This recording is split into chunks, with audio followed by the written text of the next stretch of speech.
하고 있는 유튜버시기도 하고 박은준 쌤을 모셔서 이런 제목의 강연을 듣도록 하겠습니다. 박수로 환영해 주세요. 안녕하세요. 네, 반갑습니다. 박은준입니다. 베스트셀러라고 말씀하셨는데 올해 1월에 나왔거든요. 개정판이고요. 이거 오늘 질문하신 분 선착순 2명 제가 사인해서 드릴게요. 제가 쓴 거예요.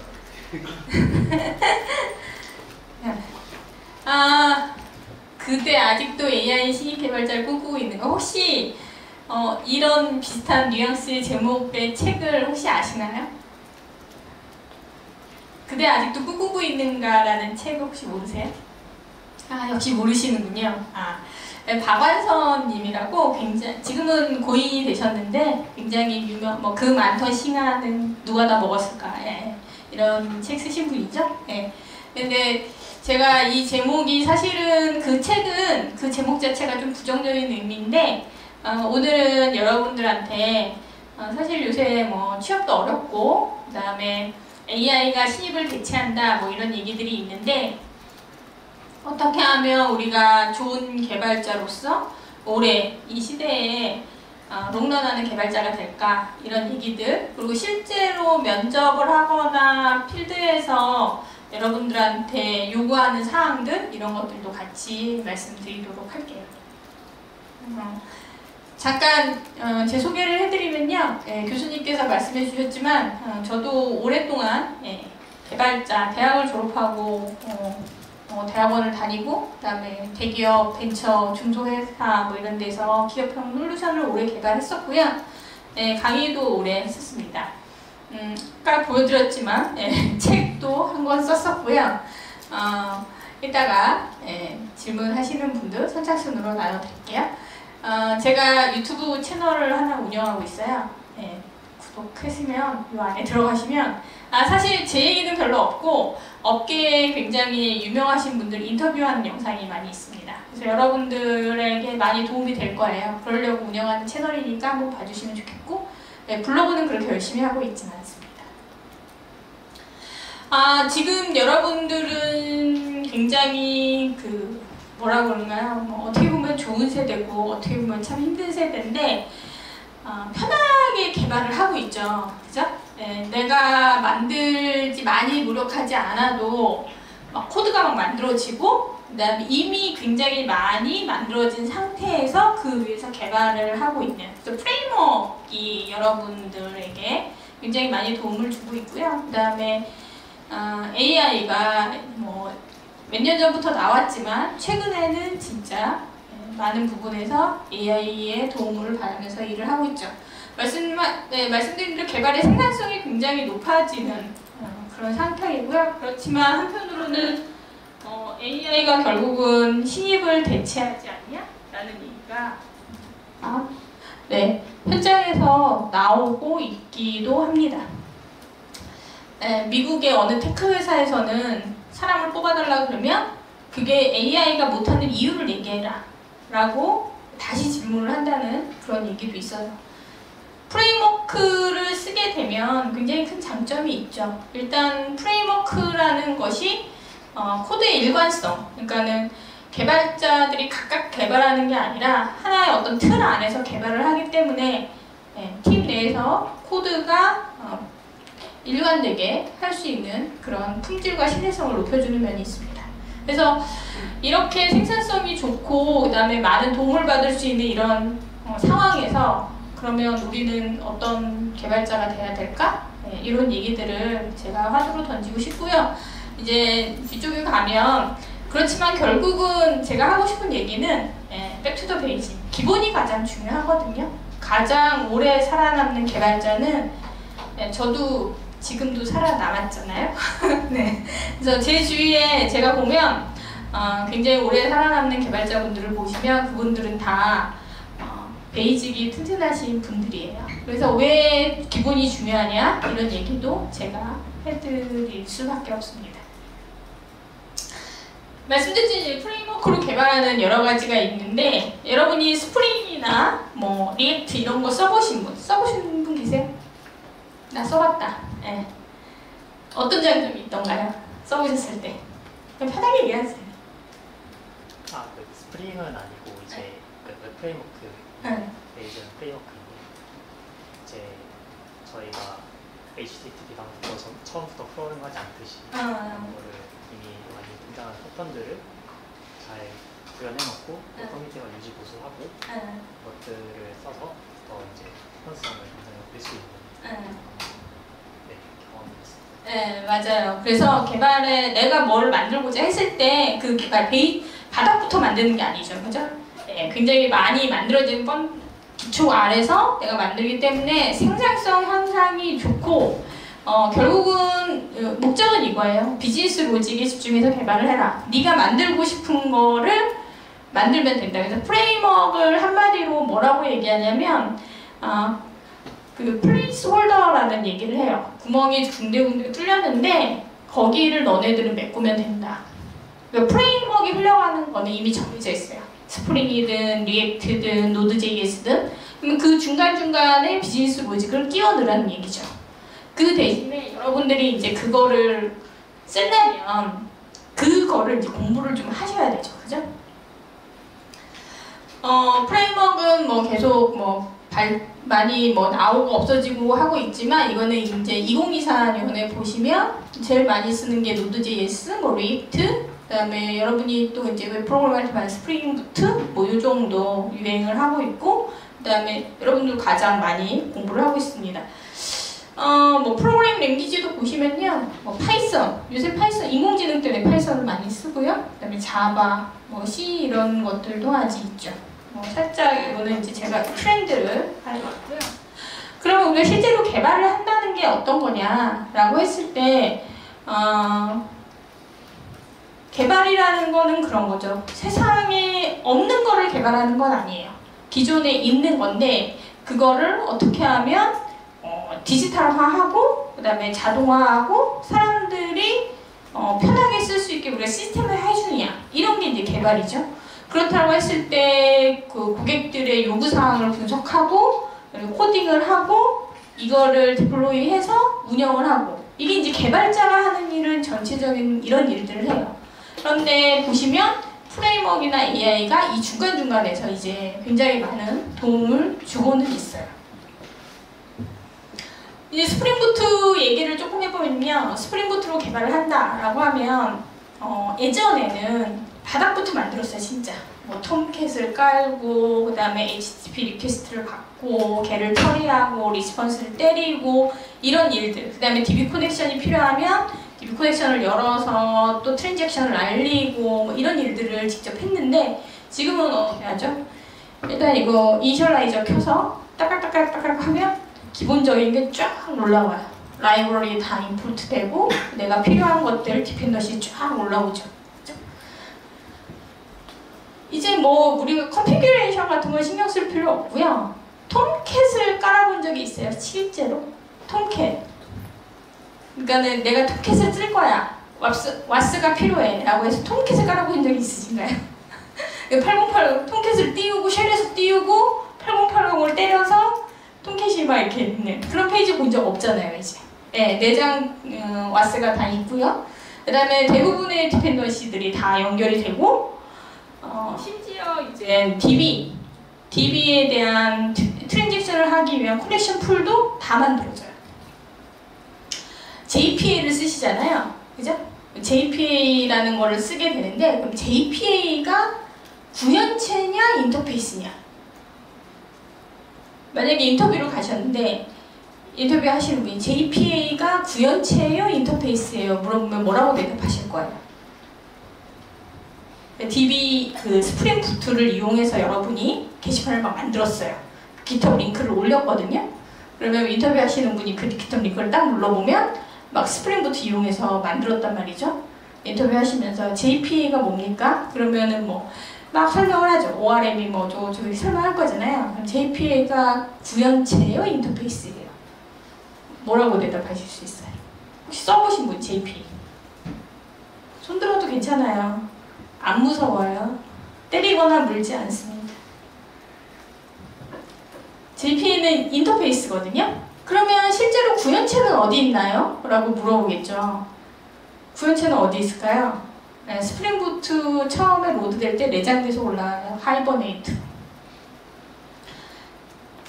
그래서 실제적으로 스프링 프레임워크는 이렇게 복잡하지만 제가 이거를 설명드리려는 게 아니라 예전에는 뭐 이렇게 코딩을 했다 라고 하면 지금 여러분들이 여러분들이 하시는 일은 저 한 줄 쓰시면 되죠. JP 이용해서 세이브 하면 그 전에 이 긴 코드가 저렇게 짧아진 건 진짜 생산성이 좋은 거예요.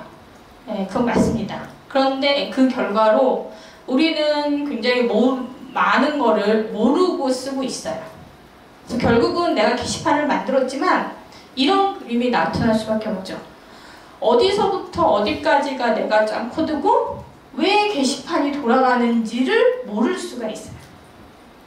제가 지금 물어봤잖아요. 여러분들한테 JPA 쓰셨죠? JPA가 뭐예요? DB 트랜잭션이 일어났잖아요. DB 트랜잭션이 JPA 내용에서 일어난 그 원리를 설명해 보세요. 라고 하면 말하기 어렵죠. 실제로 나올 수 있는, 그러면 만약에 여러분이 스프링 부트를 써서 웹 서비스를 GitHub에 올렸다라고 하면 제가 인터뷰를 한다면 저는 이런 질문들을 할 수 있을 거예요. 앉아있을 때. 자, 매핑 어노테이션이 없으면 핸들러를 어떻게 구현할 거예요? 이때 구현할 수 있는 자료 구조가 뭐라고 생각하세요? 뭐 DI, 여러분 용어 솔리드 뭐 이런 거 아시잖아요. 객체지향. OCP란 용어 아시죠? 오픈, 클로즈, 프린서플. 그리고 스프링 공부하면 DI도 되게 많이 나오거든요. 인젝션, 디펜던시 인젝션. 그러면 DI가 왜 OCP를 제공하는지 여러분 코드로 한번 설명해 보세요.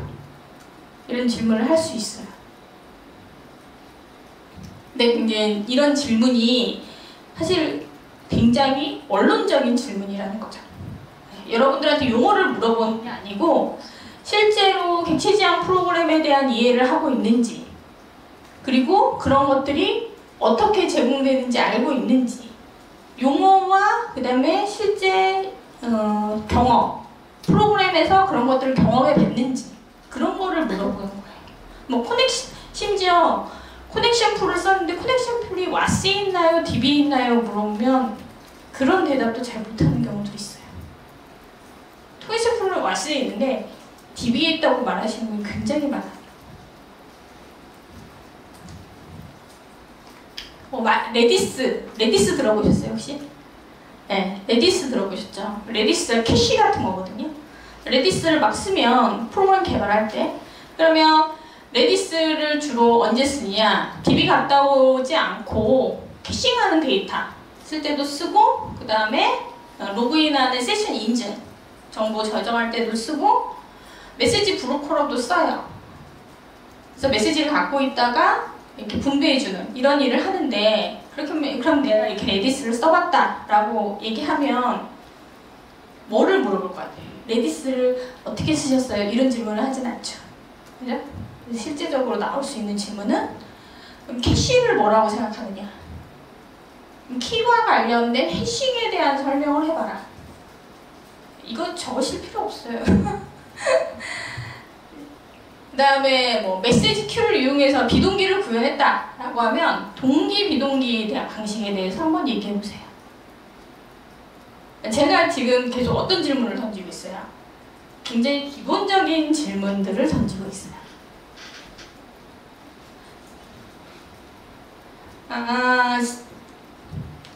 사실 제가 저뿐만 아니라 저랑 같이, 혹시 남궁성이라는 분 아세요, 여러분? 자바에서이라는 책을 쓰신 분인데, 그분이 이렇게 며칠 전에 저랑 얘기를 하다가 무슨 말씀을 하셨냐면, 회사에 학생 2명을 소개시켜줬대요. 소개시켜줬는데 가서 인터뷰를 보고 왔는데 인터뷰를 잘 못 봤다. 근데 왜 못 봤냐면 프로그램을 못해서가 아니라 이런 것들에 대한 대답을 못한 거예요. 굉장히 기본적인. 근데 회사분들은 신입사원들이 이제는 게시판을 만들었다고 이 친구가 프로그램을 할 줄 안다라고 이해하지 않아요. 왜냐면 여러분 게시판 만들 수 있잖아요. AI와 프레임을 갖다 쓰면 게시판 뚝딱 나오죠. 그렇죠? 그래서 그거를 깃허브에 막 올리면 이게 이 친구가 정말 치열하게 자기가 고민해서 만든 건지 아니면 챗GPT랑 그냥 프레임워크 가지고 어디 소스 베껴서 그냥 클론 코딩한 건지 그건 모르는 거예요. 그러니까 뭘 물어보려면 아까 같은 질문을 하는 거예요. 정말 알고 만들었는지. 그럼 안다는 거는 이 친구가 뭐를 알아야 돼요? 기본을 알아야 되는 거죠. 웹 서비스를 만들었으면 HTTP 프로토콜의 기본을 아는지. 그러니까 자꾸 바닥을 물어봐요. 여러분들이 이제 CS 기초, CS 문제, CS 공부해야 된다 뭐 이런 말씀 많이 하잖아요. 그러니까는 예전에는 그랬어요. 이렇게 막 뭘 만들었다고 포트폴리오를 내면 진짜 만들었네 라고 인정을 했어요. 예전에. 근데 지금은 그렇게 인정해 드릴 수가 없는 시절이 된 거죠. AI를 또 얘기를 해보면 AI가 해주는 일들이 굉장히 많죠. 코딩도 해주고요. 테스트 코드도 만들어주고 디버깅도 해주고 진짜 많은 개발 속도를 향상을 시키고 있어요. 네, 저도 가끔 이렇게 써보면 코딩 컨벤션이나 이런 것들은 좀 제대로 안 나오지만 자바 코드를 넣으려고 그러는데 코드 자체는 뭐 C 코드를 막 날리고 C 언어만 자바고 C 포맷으로 막 날리고 그런 경우들이 있는데 어떤 거 문제를 뭐 이거 한번 디버깅 해볼래? 그러면은 잘 잡아내는 경우도 있고 내가 테스트 코드를 요청하면 테스트 코드도 되게 잘 만들기도 해요. 코파일럿 이거는 뭐 2022년에 나온 그런 리포트긴 하지만 지금은 더 많이 올라갔겠죠. 그래서 프로덕트의 생산성이 굉장히 높아졌다는 의견이 개발자들한테 되게 많이 나오고 있고 실제로 생산성이 많이 높아진 거는 사실입니다. 네. 그래서 제가 이런 거를 한번 해봤어요. 챗GPT 요새 5까지 나왔잖아요. 그래서 머지소트를 한번 만들어줘라. 근데 챗GPT5의 문제점이 뭔지는 아시죠? 얘가 너무 오래 생각을 해요. 오래 생각하지 않아야 되는 문제도 오래 생각하는 그래서 망했다고 얘기했잖아요. 네. 그래서 여기 보시면 1분 32초 동안 생각했어요. 아무튼 이 오류가 있는 거를 만들어줬어요. 제가 오류가 있는 거 만들어 달라고 했더니 그래서 제가 이제 5한테 물어봤거든요. 근데 순식간에 만들기는 해요. 제가 드리고 싶은 말씀은 뭐냐면 얘가 항상 좋은 일만 하지 않아요. 예, 내가 나쁜 일을 시키면 나쁜 일도 막 해요. 그래서 이런 코드를 누군가 나한테 줄 수도 있는 거예요. 네. 근데 우리가 AI가 만들었다라고 하면 할루시네이션 뿐만 아니라 나쁜 짓도 시키면 한다는 거예요. 그러면 이 코드를 내가 그냥 갖다 넣었다. 근데 나는 머지소트가 뭔지 모르는 상태에서 저 코드를 받아서 쓴다. 라고 하면 어떻게 됩니까? 그냥 막 쓰는 거예요. 그죠? 버그 막 나고. 왜 버그가 났는지는 다시 쟤한테 또 디버깅 해달라고 해야 돼요. 이거는 개발자는 아닌 거죠.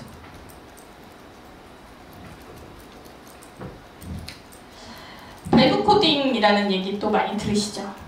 네, 저도 바이브 코딩이라는 용어를 몇 달 전부터 막 듣고 있는데 요 말은 안드레이 카르파시라고도 하고 뭐 여러 용어가 있든 이렇게 저렇게 부르는데 발음은 저분이 처음 2월에 얘기한 거라고 하더라고요.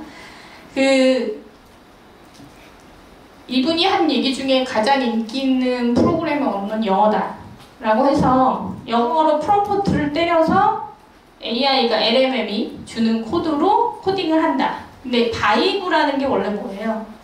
이게 좀 뭐라고 하나 리듬을 타는 이런 거를 바이브라고 하잖아요. 그래서 바이브 코딩이라는 이름을 붙인 이유는 LMM의 흐름에 따라 AI와 같이 코딩을 한다 라고 해서 바이브 코딩이라고 했대요. 근데 이분은 그렇게 할 수 있는 거죠. 왜냐하면 이분은 굉장히 유명한 개발자고 테슬라에 있다가 제가 알기로는 오픈 AI로 갔고 그 다음에 최근에는 또 AI 하는 신생 스타트업에 가신 걸로 알고 있어요. 지금은 바이브 코딩뿐만 아니라 워킹이라는 곳으로도 이제 전파가 돼서 다른 업무에서도 이렇게 AI를 이용해서 많이 기획서도 쓰고 제안서도 쓰고 이렇게 하고 계세요. 나쁜 건 아닙니다. 그런데 이제 바이브 코딩에 대해서 우리가 다시 생각을 해보면 굉장히 유명한 실용주의 프로그래머라는 책이 있어요. 그 책에서 저가 말을 하거든요. 내가 짠 코드도 6달이 지나면 남이 쓴 거랑 다름이 없다라는 얘기 하거든요. 무슨 말일까요? 기억이 안 난다는 얘기예요. 6달이라고 했는데 사실 저는 한 달이 지나면 잊어버리는 것 같아요. 이제 하물며 AI가 짜준 코드는 여러분 기억에 남을까요? 안 남겠죠, 그죠? AI 코딩 시대에도 중요한 것은 이론적 기반에서 코드의 구조를 직접 읽고 이해하는 힘이다 라고 얘기한 거는 저거는 제가 어디서 베껴왔습니다. 컨텍스트 엔지니어링이라는 게 이제 또 얘기가 되고 있는데 그러니까 흐름을 안다는 거예요. 흐름을 알면 나는 코드 한 줄도 직접 짤 필요가 없지만 어디까지나 결과를 직접 확인하고 논리적으로 만든지 판단할 수 있을 만큼의 지식이 있었기에 가능하다. 그래서 제가 여러분들한테 AI를 쓰지 말라라고는 얘기하지 않아요. 그런 거는 시대착오적인 발상이죠. 그렇지만 지금 제가 드리는 말씀은 뭐냐면 여러분이 검증하고 확인하고 그죠? 그 다음에 여러분의 코드로 가져올 때, 올 수 있을 때 그 코드가 AI가 짠 코드가 내 코드라는 얘기예요. 막 숙제가 급해서 빨리 친구랑 프로젝트 기한을 맞춰야 돼서 막 코드를 막 짜고 커밋하고 이러는 일들을 많이 하시죠. 근데 결국은 그거는 자기 게 아니에요.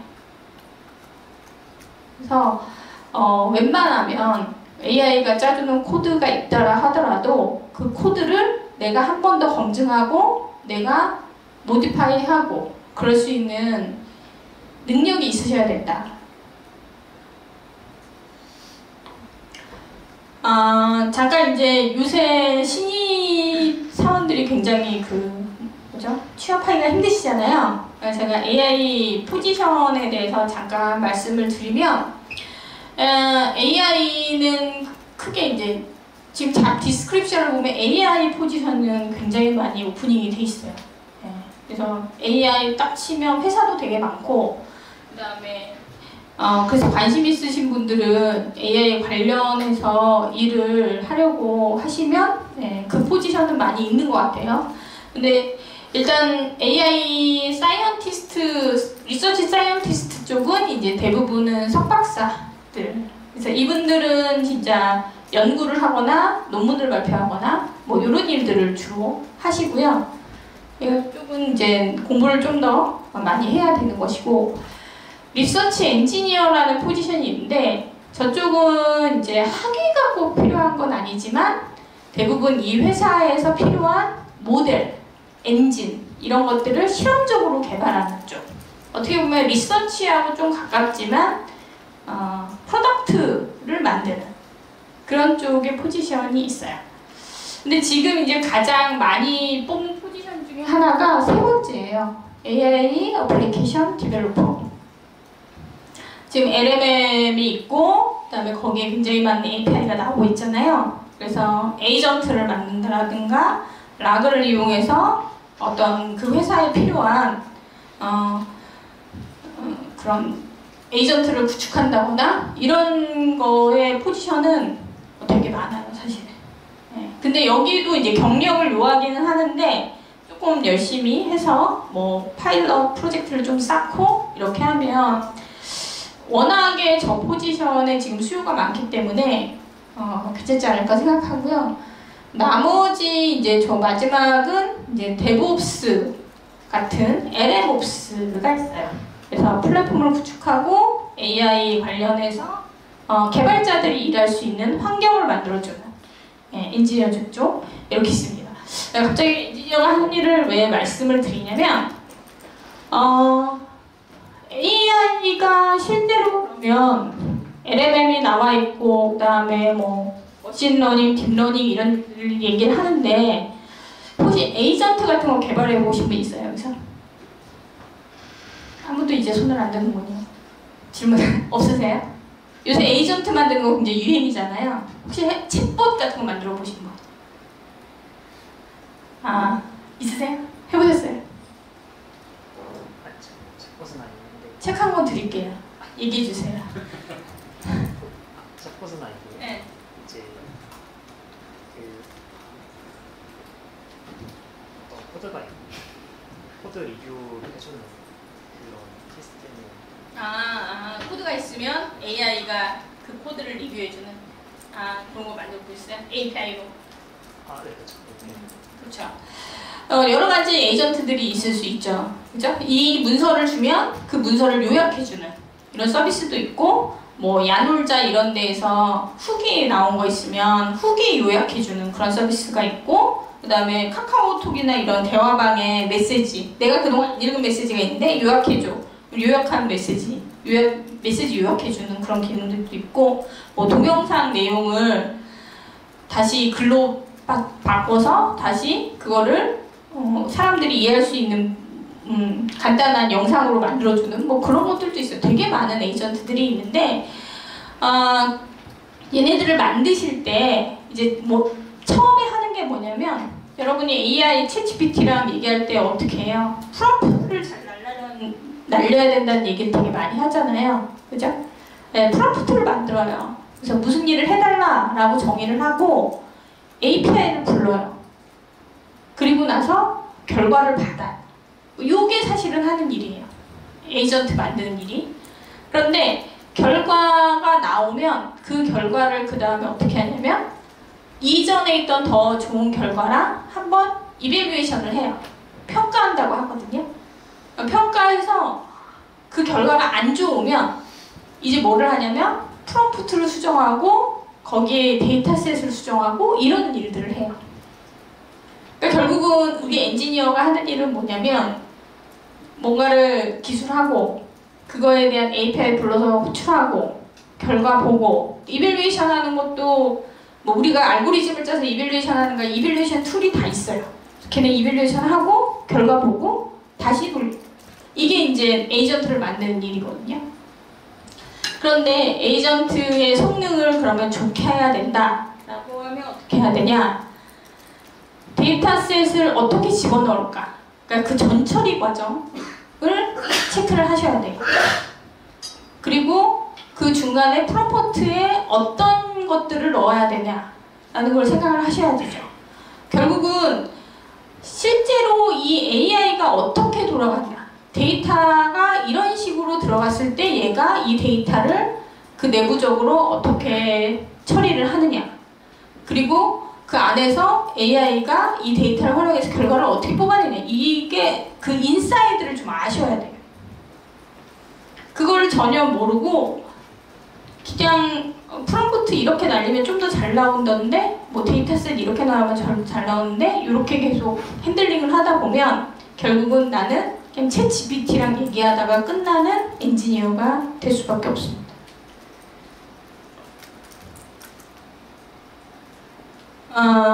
이제 지금까지 제가 얘기한 거는 그런 얘기죠.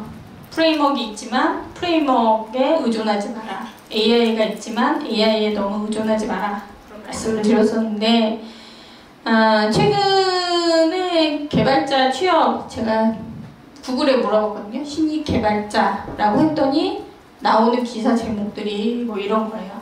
별로 좋진 않죠. 그죠? 네.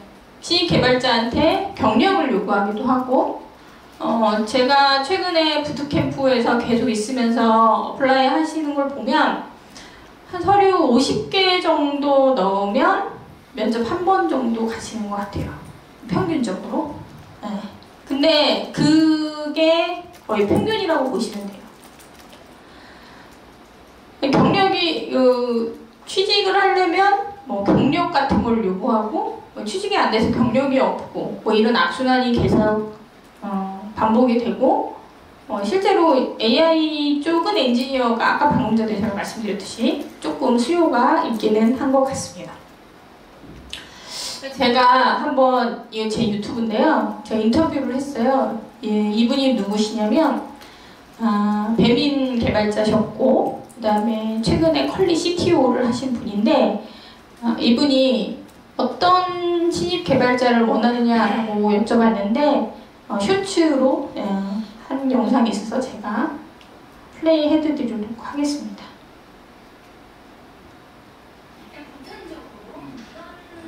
지원자들을 좀 선호한다. 뭐 이런 것들 보면 그러니까 어떻게든 실무 경험이 있는 게 좋아요.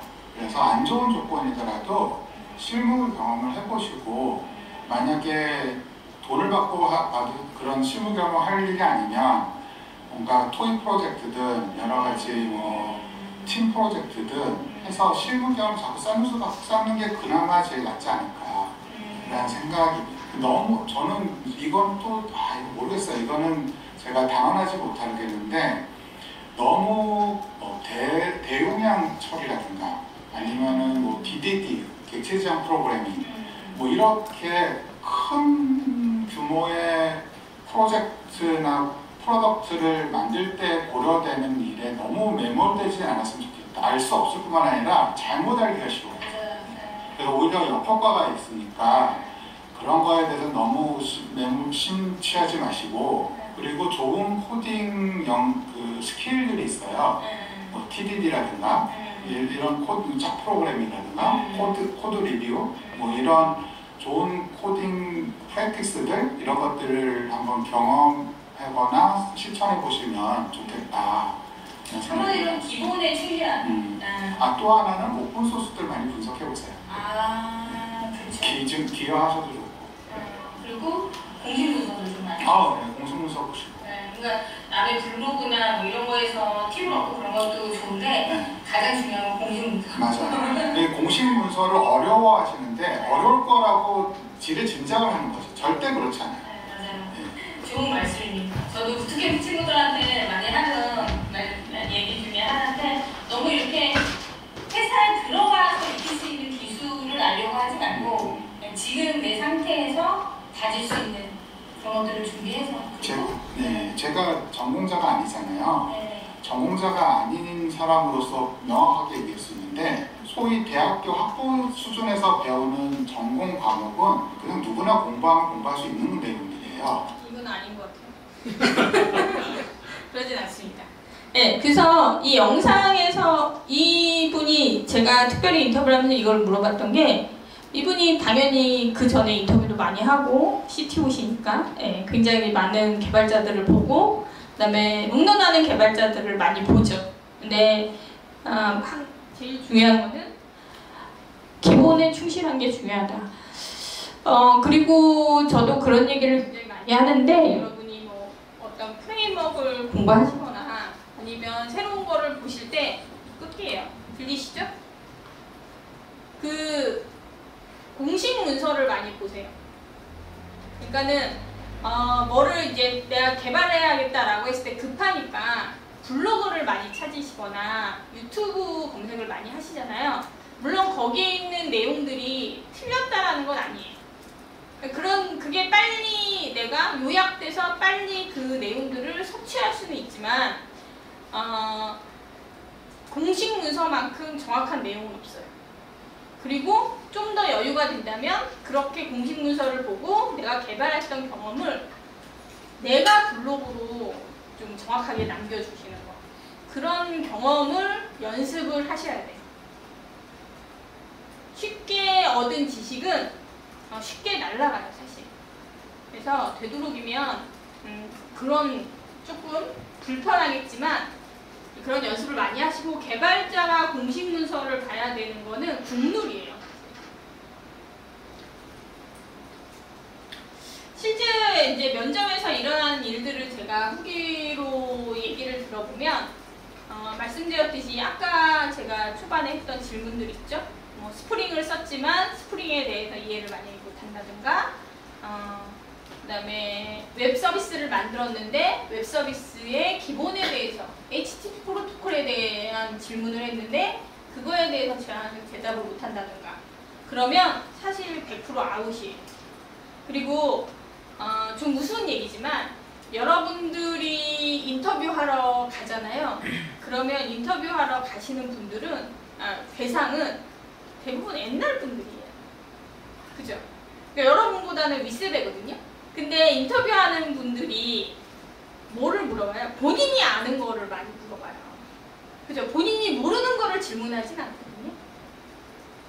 아까 말씀드렸듯이 여러분이 만든 게 정말 여러분이 만든 거라는 걸 검증하는 방법이기도 하지만 본인들이 익숙한 이론이나 그런 내용들로 체크를 하는 경우도 많이 있습니다.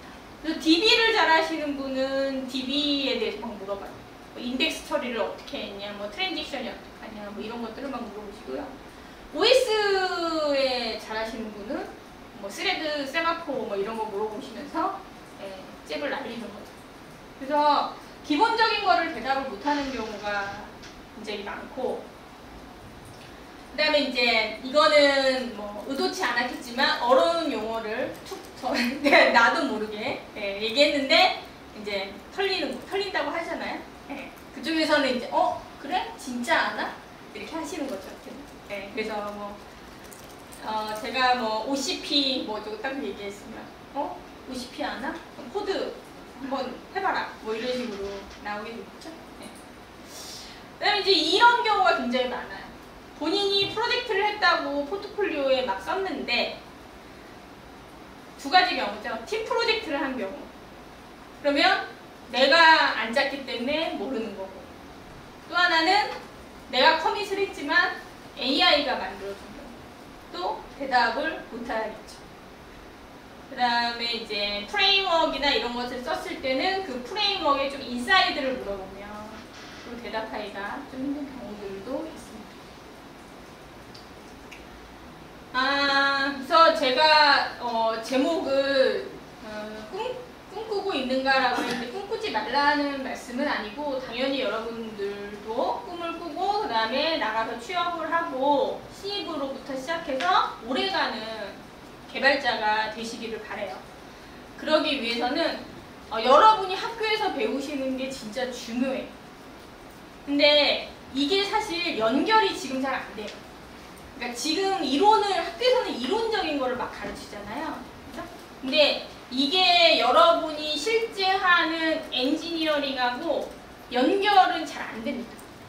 근데 이게 언제 되냐면요. 한 3년 지나면 좀 돼요. 그리고 5년 지나서, 이거는 제가 거짓말이 아니라 5년 지나서 전공책을 다시 보시잖아요. 너무 이해가 잘 돼요. 와, 내가 그때 배웠던 게 다 이런 내용이구나. 그래서 꼭 5년 지나서 전공책을 다 버리지 말고 다시 보시기를 바랍니다. 그게 평생 가요. 근데 이제 지금 막상 면접을 하려니까 막 그런 걸 물어보잖아요. 그래서 이거는 저는 그냥 그렇게 생각해요. 그냥 좀 바이브를 보세요. 그래서 실제로 면접에서 이런 질문들을 하는구나. 그게 내가 지금 한 프로젝트들랑 이렇게 연결되는구나. 이런 것들을 억지로라도 좀 싱크를 맞추시기를 바랍니다. 두 번째, 기초 지식을 잘 이해하고 세상의 기술과 연관성을 파악해야 했는데, 이거는 사실 지금 실무를 많이 하지 않으면 잘 연결은 안 되는 게 사실이에요.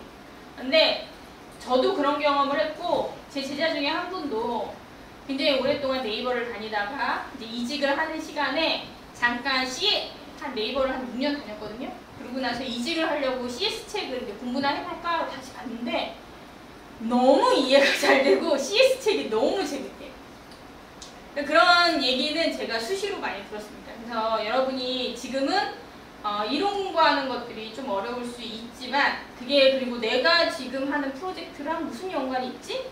잘 싱크가 안 맞을 수 있지만 이거는 계속 해야 되는 숙제예요, 사실.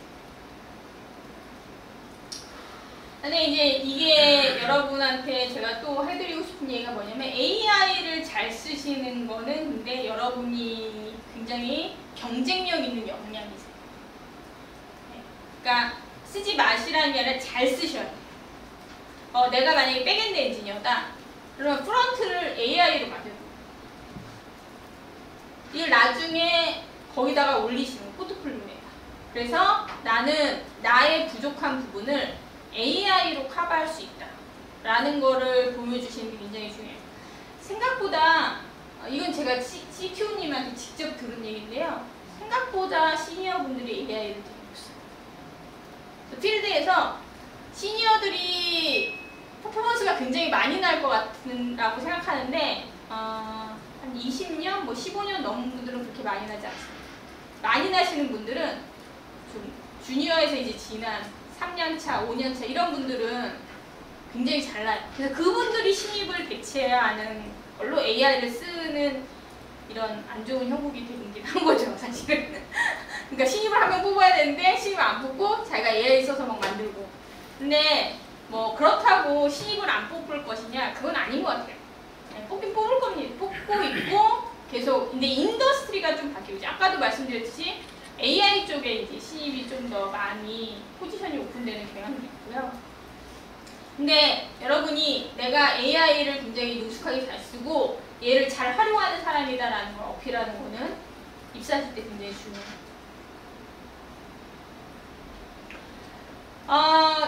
그래서 결국은 제가 이제 뭐 돌아가서 드리고 싶은 말씀은 기초적인 것들을 잘 다지셔라.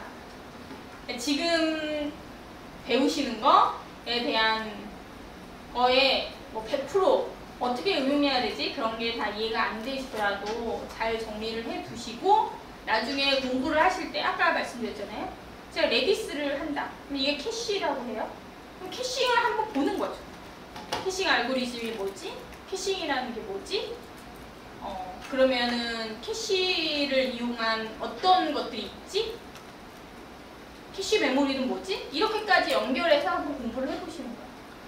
그러니까 나오는 내용이 있으면 그 나오는 내용에 연관된 키워드라든가 아니면 이론들을 찾아서 같이 보시는 거를 적극 권장합니다.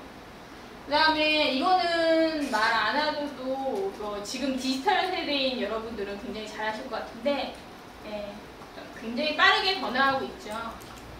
그래서 계속 안테나를 세우시고 능동적으로 대처하시면 될 것 같아요. 이게 여러분은 잘하세요. 제가 보니까는 젊은 분들은 잘 아시는데 이제 조금 올드하신 분, 저 같은 사람들은 사실 힘듭니다. 힘들지만 가랑이가 찢어지려고 하지만 열심히 대처하려고 하고 있습니다. 뭐 기초 과목은 잘 아시죠? 근데 제가 여기다 쓴 과목들이 다 전공 필수예요. 그리고 인터뷰에서 가장 많이 물어보는 과목들이긴 합니다. 자료 구조, 그 다음에 뭐 이산수학 논리로 뭐 저런 거는 좀 그렇다고 치고 운영 체제, 알고리즘, 데이터베이스 이 정도는 여러분들이 어느 분야의 일을 하시건 간에 가장 왜냐면 여러분한테 인터뷰하러 오시는 분들도 저것들은 잘 알아요. 학교 때 열심히 공부하셨고 기억에 많이 남아있고 실무에서도 계속 쓰고 있는 그런 기술들이거든요. 아키텍처 같은 경우는 프로그램 하실 때 실무에서 쓸 일을 인베디드 소프트웨어 안 하면 실무에서 공부할 일이 없지만 데이터베이스나 OS나 알고리즘이나 이런 거는 실무에서 계속 접할 수밖에 없어요. 그 용어들이. 그러면 당연히 계속 기억에 남을 거고 질문할 수 있죠. 연결해서. 그래서 그런 것들을 잘 이해하셨으면 좋겠고요. 꼭 세상에 필요한 개발자가 되셔서 오래도록 살아남으셨으면 좋겠습니다. 네, 제가 오늘 준비한 얘기는 여기까지고요. 혹시 질문 있으신가요? 질문하시면 책이 한 권 남았거든요. 남은 한 권은 이분에게 드리고 남은 한 권을 드리도록 할게요. 아무거나 물어보셔도 돼요. 궁금하죠 뭐? 궁금하신 거 있죠? 네. 궁금하신 거 있으실 것 같아요.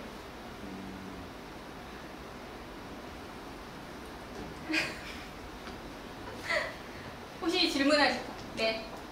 보통 공식 문서 같은 거를 확인했을 때 약간 영어나 원어로 되어 있는 부분이 나와서 맞아요. 번역하는데 시간이 좀 걸리고 원어로 보세요. 네, 원어로 보시는 거예요. 그거를 번역을 해서 보시는 거는 별로 좋은 습관이 아니에요. 저는 그게 사실 처음 볼 때가 좀 불편해서 그렇지 계속 보다 보면 나오는 용어가 뻔해. 컴퓨터 사이언스의 공식문서 여기서 격하게 끄덕끄덕거리시는데 원어로 보시는군요. 네. 그래서 자꾸 보다 보면 익숙해져요. 특히 여러분 세대는 다 영어를 잘하잖아요. 그죠? 네. 제가 알기로는 다 잘하더라고요. 어렸을 때부터 영어 공부하고. 그래서 충분히 보실 수 있어요. 그래서 번역서를, 그러니까는 책들도 번역서가 있는데, 그러니까 책은 조금 이제 번역을 잘하신 책들을 보면 좋은데, 안 좋은 번역서 보면 원어가 막 떠오르는 그런 경우도 있잖아요. 그래서 그냥 원어로 보시는 거를 적극 추천해요. 또 질문 있으세요?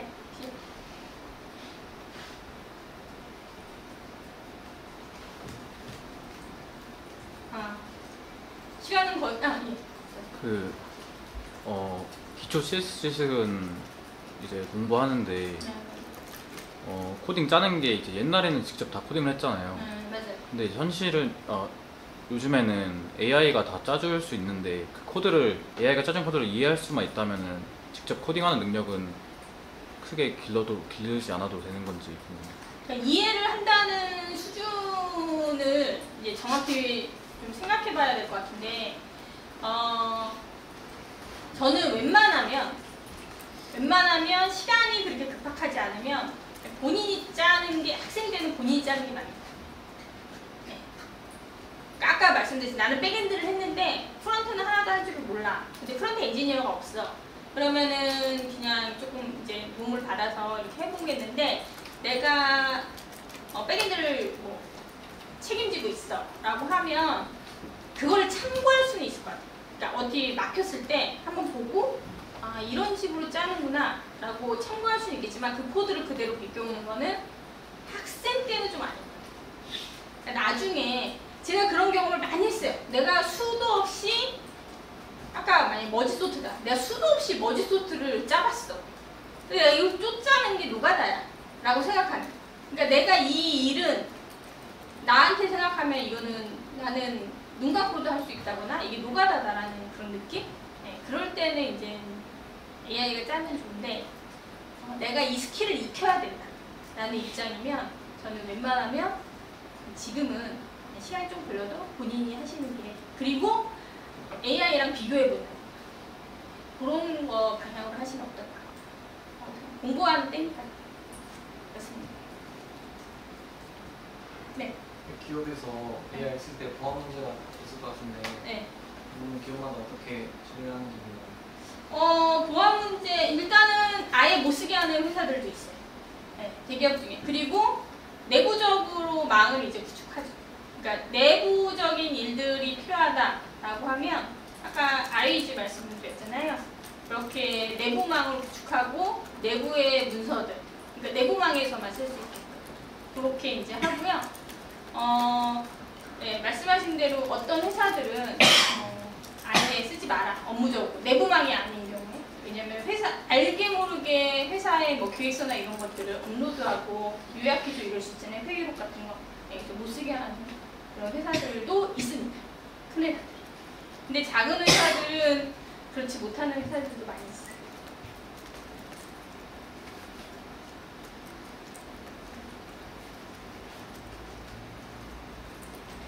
또 궁금한 거 있으신가요? 네, 그러면 오늘 긴 시간 재미없는 얘기 들으시느라 고생하셨고, 여러분 계속 열심히 공부하시고 빠르게 적응하셔서 좋은 회사 가셔서 여러분이 원하는 일을 하셨으면 하겠습니다. 네, 감사합니다.